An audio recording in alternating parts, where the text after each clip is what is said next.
continuing with narrations regarding the sacrifices and the experiences of Nabi Sallallahu Alaihi Wasallam along the path of this mission of spreading Islam, spreading the oneness of Allah Subhanahu wa Ta'ala, spreading a belief in the concept of messenger, prophethood, and also spreading the message of a life after death. Nabi Sallallahu Alaihi Wasallam endured, experienced many difficulties and hardships, along with the Sahaba radiallahu anhum ajma'in as well. And the mention and understanding and appreciating these difficulties Nabi sallallahu alayhi wasallam, we mentioned earlier, it's not to hasha lillah, al-a'udhu billah, it's never to pity Nabi sallallahu alayhi wasallam or the Sahaba radiallahu anhum, or feel bad or feel sorry. Never. Rather, the sharing and reading and hearing about these experiences is only to strengthen ourselves and our hearts and our minds and understand that this is the system of Allah subhanahu wa ta'ala. The system, the sunnah of Allah subhanahu wa ta'ala. And when we hear and when we read about the system of Allah subhanahu wa ta'ala, Allah subhanahu wa ta'ala says in the Quran always that وَلَن تَجِدَ لِسُنَّةِ اللَّهِ تَبْدِيلًا وَلَن تَجِدَ لِسُنَّةِ اللَّهِ تَحْوِيلًا. You will never see a change or a difference in the way Allah subhanahu wa ta'ala operates. You will never find a change happening in the system of Allah subhanahu wa ta'ala. It will always be consistent.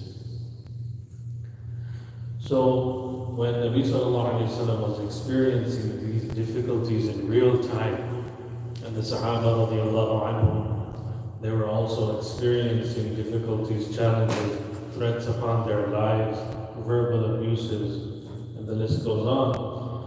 Allah subhanahu wa ta'ala first, Allah subhanahu wa ta'ala started to give confidence to Nabi sallallahu alayhi wa sallam and through revelation. Some of those revelations include taking our Prophet sallallahu alaihi wasallam's attention towards the prophets of the past. When Allah subhanahu wa ta'ala mentioned the experiences of the prophets of the past, Allah subhanahu wa ta'ala revealed verses such as وَكُلًّا نَقُصُّ عَلَيْكَ مِنْ أَنْبَاءِ الرُّسُلِ مَا نُثَبِّتُ بِهِ فُؤَادَكَ. This verse gives our Prophet sallallahu alaihi wasallam that Allah subhanahu wa ta'ala is revealing to our Prophet sallallahu alaihi wasallam that we share with you the stories of the prophets of the past so that your heart and your mind can be that much more implanted and firm. Your foundation will allow you to experience and learn from the prophets of the past and grant you steadfastness on this mission. Similarly, after Allah subhanahu wa ta'ala comforted and consoled the Prophet sallallahu alaihi wasallam, Allah subhanahu wa ta'ala also comforted the believers as well. The believers, some of those verses include that أَحَسِبَ النَّاسُ أَن يُتْرَكُوا أَن يَقُولُوا آمَنَّا وَهُمْ لَا يُفْتَنُونَ وَلَقَدْ فَتَنَّا الَّذِينَ مِنْ قَبْلِهِمْ. That do people just think that they're going to say the kalima and believe in these concepts and they won't be tested and tried? People before them were definitely tried. Surah Al-Buruj also gives us the reminder regarding Ashab al-Ukhdud. قُتِلَ أَصْحَابُ الْأُخْدُودِ النَّارِ ذَاتِ الْوَقُودِ إِذْ هُمْ عَلَيْهَا قُعُودٌ وَهُمْ عَلَى مَا يَفْعَلُونَ بِالْمُؤْمِنِينَ شُهُودٌ وَمَا نَقَمُوا مِنْهُمْ إِلَّا أَن يُؤْمِنُوا بِاللَّهِ. Ashab al-Ukhdud in Surah Al-Buruj, Allah subhanahu wa ta'ala mentioned that Ashab al-Ukhdud were tried, they were burnt alive, they were thrown into a raging fire, and the only crime that they did or they committed was that they believed in Allah. وَمَا نَقَمُوا مِنْهُمْ إِلَّا يُؤْمِنُوا بِاللَّهِ. So these verses, they granted Nabi sallallahu alayhi wa sallam, the Sahaba radiallahu anhum, confidence that Just bear with it for a few more days, and inshallah you will endure. Just like how the people of the past nations, they endured and they got through it. So some of those narrations we'll go over today. Last week we concluded with how Abu Jahl,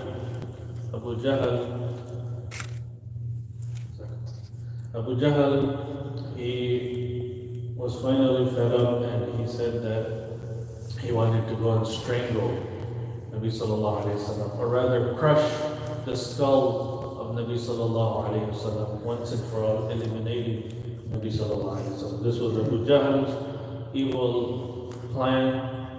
He deceived and he meticulously planned it. But one of the mu'jiza and how Nabi sallallahu alayhi wasallam endured some of those. One is that we just went over some of the verses of the Quran that Allah subhanahu wa ta'ala inspired Nabi sallallahu alayhi wasallam to be patient. At other times, Allah subhanahu wa ta'ala granted and gave permission to Nabi sallallahu alayhi wasallam to perform certain miracles. And last week we went over that Abu Jahl was approaching Nabi sallallahu alayhi wasallam to execute his evil plan. When Abu Jahl, he turns around, his face is completely pale, and it appears as if the color from the face of Abu Jahl has disappeared. His face is looking pale, he is extremely frightened, and he runs back to his cronies, his peers. And his peers are completely confused, saying, "What happened to you? You were just about to execute your plan, and now you're coming back like a coward. What happened to you?" And then Abu Jahl, he mentions that I have seen a camel which I've never seen before in my life. And he gives a description of that camel. And that camel was circling the Prophet sallallahu alaihi wasallam. Abu Jahl, every time he wanted to approach and get closer, that camel acted as a defense mechanism for Nabi sallallahu alaihi wasallam against Abu Jahl and the evil intent of Abu Jahl. So continuing with those narrations, today we find something very familiar, and this is regarding Nabi sallallahu alaihi wasallam, Abu Talib, his uncle, and how the Quraysh attempted to undermine that protective foundation Nabi sallallahu alayhi wa sallam had via his uncle Abu Talib. أن قريشا حين قالوا لأبي طالب هذه المقالة بعث إلى رسول الله صلى الله عليه وسلم فقال له يا ابن أخي إن قومك قد جاءوني فقالوا لي كذا وكذا للذي قالوا له فأبقي علي وعلى نفسك ولا تحملني من الأمر ما لا أطيق. فظن رسول الله صلى الله عليه وسلم أنه قد بدا لعمه فيه بداء وأنه خاذله ومسلمه وأنه قد ضعف عن نصرته والقيام معه. فقال له رسول الله صلى الله عليه وسلم يا عمي والله لو وضعوا الشمس في يميني والقمر في يساري على أن أترك هذا الأمر حتى يظهره الله أو أهلك فيه ما تركته. ثم استعبر رسول الله صلى الله عليه وسلم فبكى ثم قام فلما ولى ناداه أبو طالب فقال أقبل يا ابن أخي. فأقبل عليه رسول الله صلى الله عليه وسلم فقال اذهب يا ابن أخي فقل ما أحببت فوالله لا أسلمك لشيء أبدا أو كما قال. So this is that very familiar narration that Quraysh, once they had a discussion with Abu Talib, and Abu Talib, he sought out his nephew, that indeed your people, the Quraysh, they have come to me and they are seeking from me such and such things, referring to those things that the Quraysh and Abu Talib has just spoken in regards to. So Abu Talib, he began by saying that, "Oh, my nephew, spare me and spare yourself. Do not burden me with troubles that I cannot bear anymore." As that time Abu Talib was getting of age, The Messenger, Rasulullah sallallahu alaihi wasallam, he thought that this was it. This was the attempt of his uncle, that now his uncle will become weak and begin abandoning him and turning him over to the Quraysh. Nabi sallallahu alaihi wasallam, from this initial conversation, Nabi sallallahu alaihi wasallam understood that maybe the support that he had through his uncle Abu Talib is now becoming weak, and his uncle will no longer stand by his side. So Nabi sallallahu alaihi wasallam, and again we just realize that the help of Allah subhanahu wa ta'ala to Nabi sallallahu alaihi wasallam, it was sometimes through inspiration, it was sometimes through miracles, performance of miracles. At other time it was revelation. So here we can understand and appreciate that it was definitely an inspiration Allah subhanahu wa ta'ala planted in the heart and the mind of Nabi sallallahu alaihi wasallam. The inspiration goes that Nabi sallallahu alaihi wasallam responded to his uncle by saying, "Oh my dear uncle, I swear by Allah, if the Quraysh were to place the sun in my right hand, the moon in my left, I would never leave this effort." Meaning, if the Quraysh gave him all the luxuries and all the riches of the world and tried and bribed him to stop his message, Nabi sallallahu alayhi wa sallam was inspired by Allah subhanahu wa ta'ala to say that I will never leave this effort by Allah. And Nabi sallallahu alayhi wa sallam continued by saying that one of the two things have to happen. Either the mission statement, the da'wah and the tabligh will become dominant and spread everywhere, or Nabi sallallahu alayhi wa sallam will face death. This is what Nabi sallallahu alayhi wa sallam responded to his uncle. And that inspiration was so strong that initially the conversation started off by Abu Talib saying that, "Spare me, don't overburden me, I'm becoming weak." The inspiration and the words of Nabi sallallahu alayhi wa sallam was so strong that this conversation ended by Abu Talib reaffirming himself to his nephew, to the Prophet sallallahu alayhi wa sallam, by saying that Abu Talib said, "Continue doing your work. Continue doing what you're doing. Most definitely you will find me as a pillar, a support, a foundational support. And whatever you do, I will never hand you over to the Quraysh." The next hadith is regarding what happens after the fact. لما مات أبو طالب عرض لرسول الله صلى الله عليه وسلم سفيه من قريش فألقى عليه تراب فرجع إلى بيتي فأتت بنته تمسح عن وجهه التراب وتبكي فجعل يقول: أي بنية لا تبكين فإن الله مانع أباك. ويقول ما بين ذلك: ما نالت مني قريش شيئا أكرهه حتى مات أبو طالب. We know that here in which Nabi sallallahu alayhi wa sallam's uncle and also his confidant, his beloved Prophet, our mother Khadija radiallahu anha, she passes away. That same year is known as the year of sorrow, Aam al-Huzn.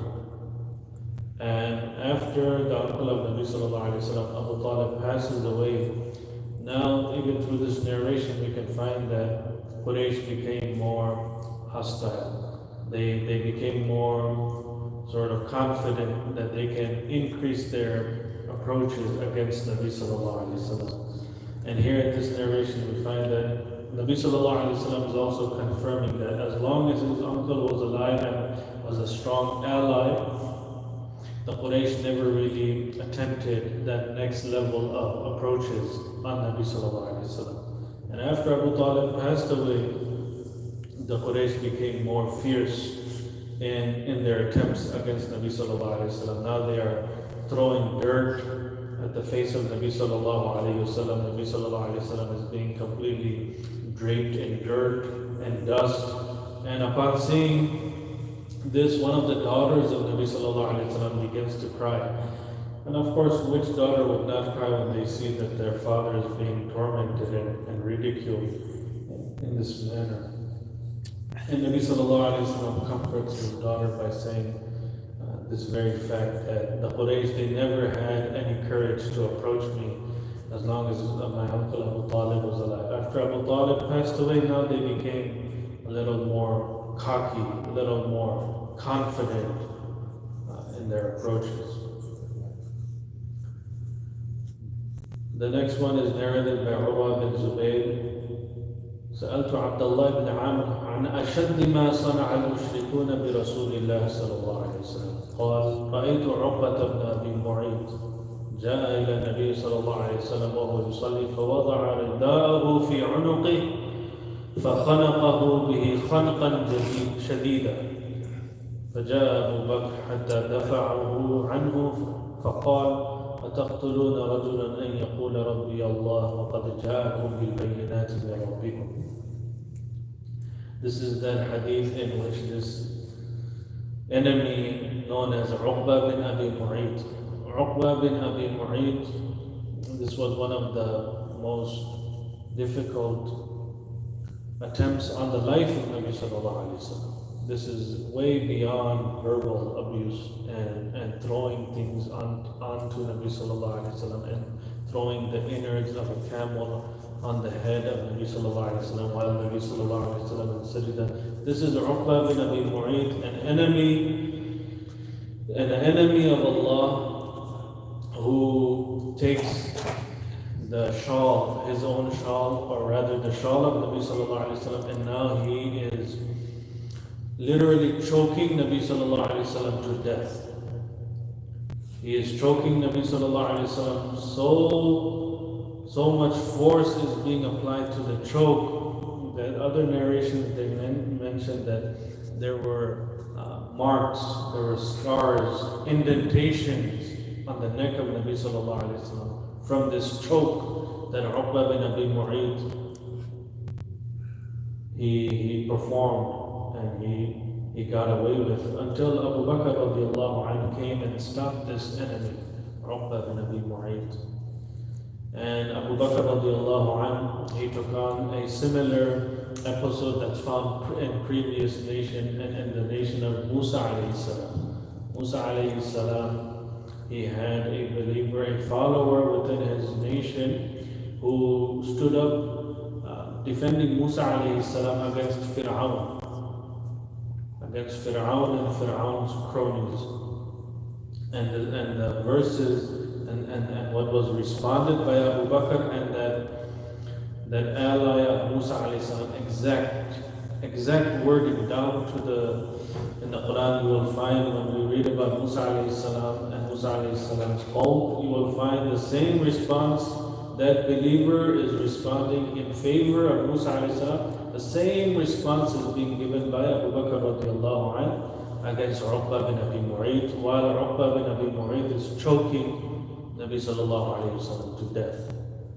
أَتَقْتُلُونَ رَجُلًا, are you going to kill a man to you it only seems that his only crime is that he's saying his Rabb is Allah? You're going to kill him? And how are you going to do that? How are you going to get away with that when he came with proofs? He came with proofs. He's just not speaking from his own side. He's giving you clear proofs of his claim. أَتَقْتُلُونَ رَجُلًا أَنْ يَقُولَ رَبِّيَ اللَّهُ وَقَدْ جَاءَكُمْ بِالْبَيِّنَاتِ مِنْ رَبِّكُمْ. And finally we'll conclude with this. Nabi sallallahu alayhi wasallam, truly Nabi sallallahu alayhi wasallam stood out, and his example in comparison to the other prophets alayhi salatu wasalam, the other prophets such as Nuh alayhi salam was patient with his nation for 950 years. And other prophets, similarly Musa alayhi salam, Isa alayhi salam, and all the great prophets that passed before Nabi sallallahu alayhi wasallam. Nabi sallallahu alayhi wasallam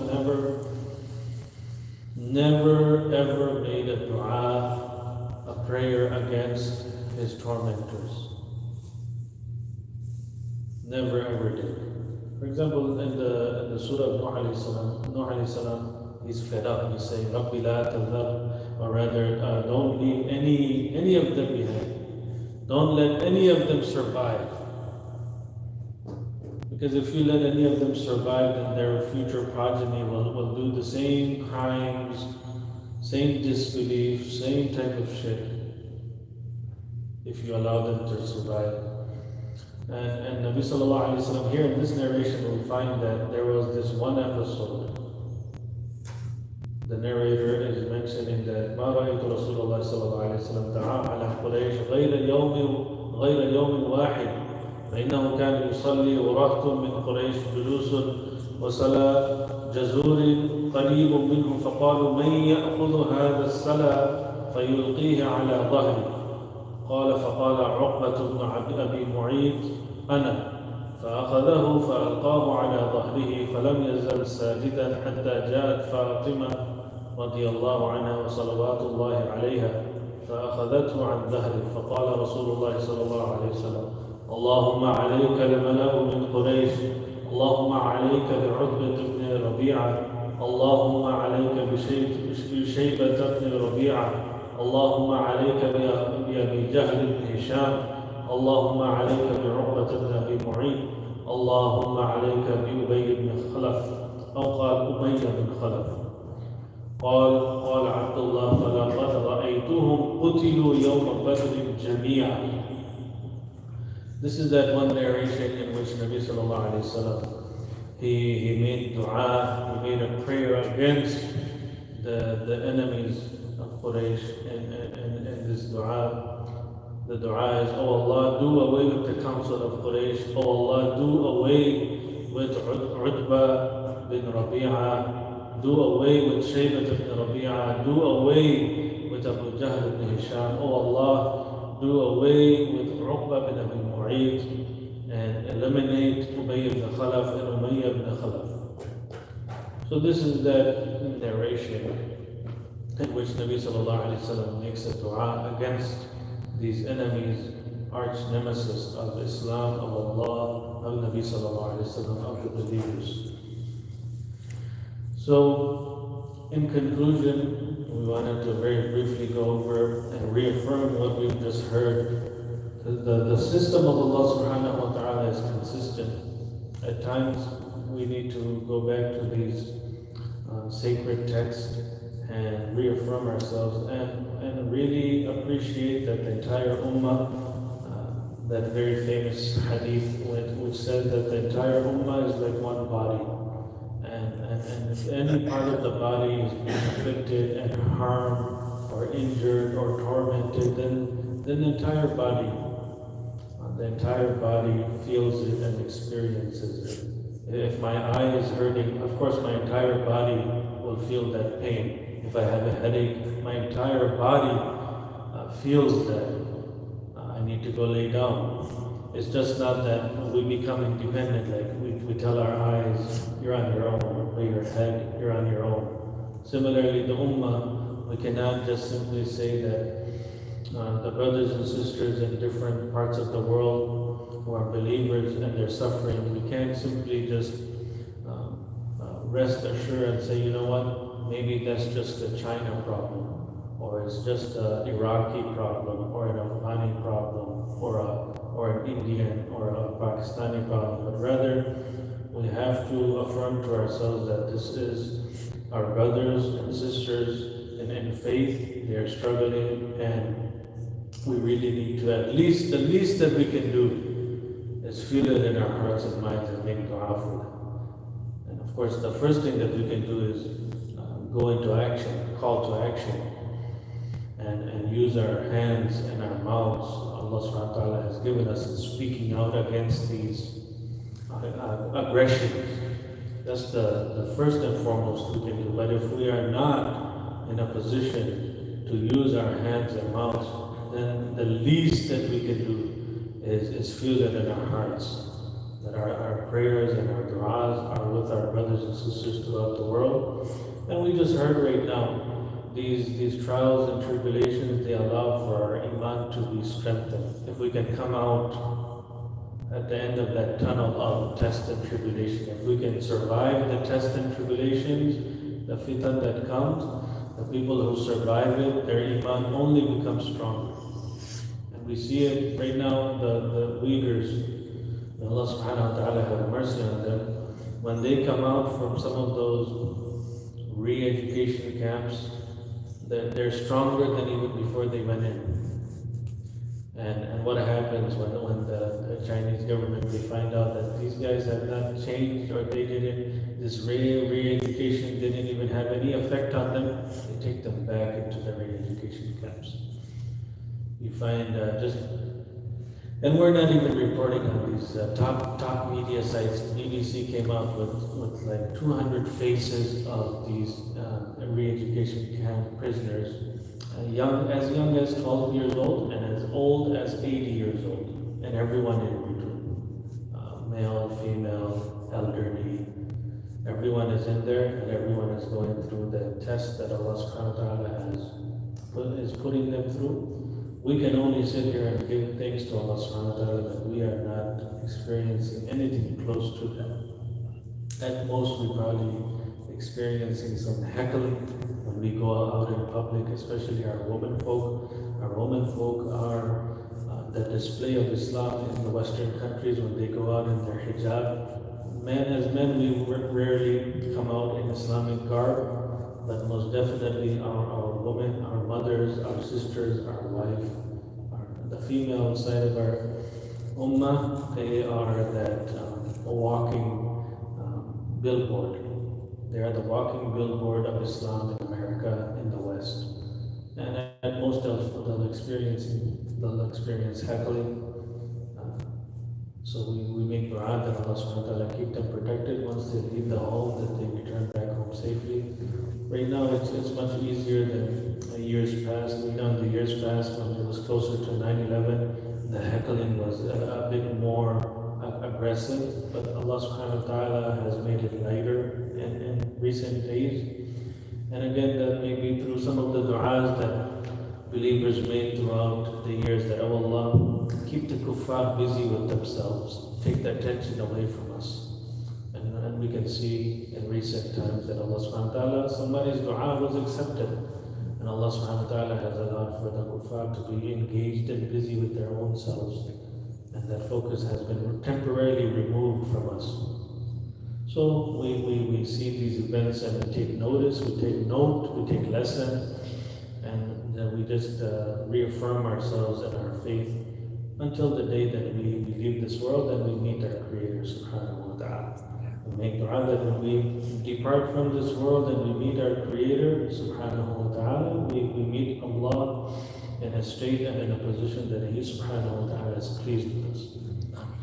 Wa akhir da'wana alhamdulillah.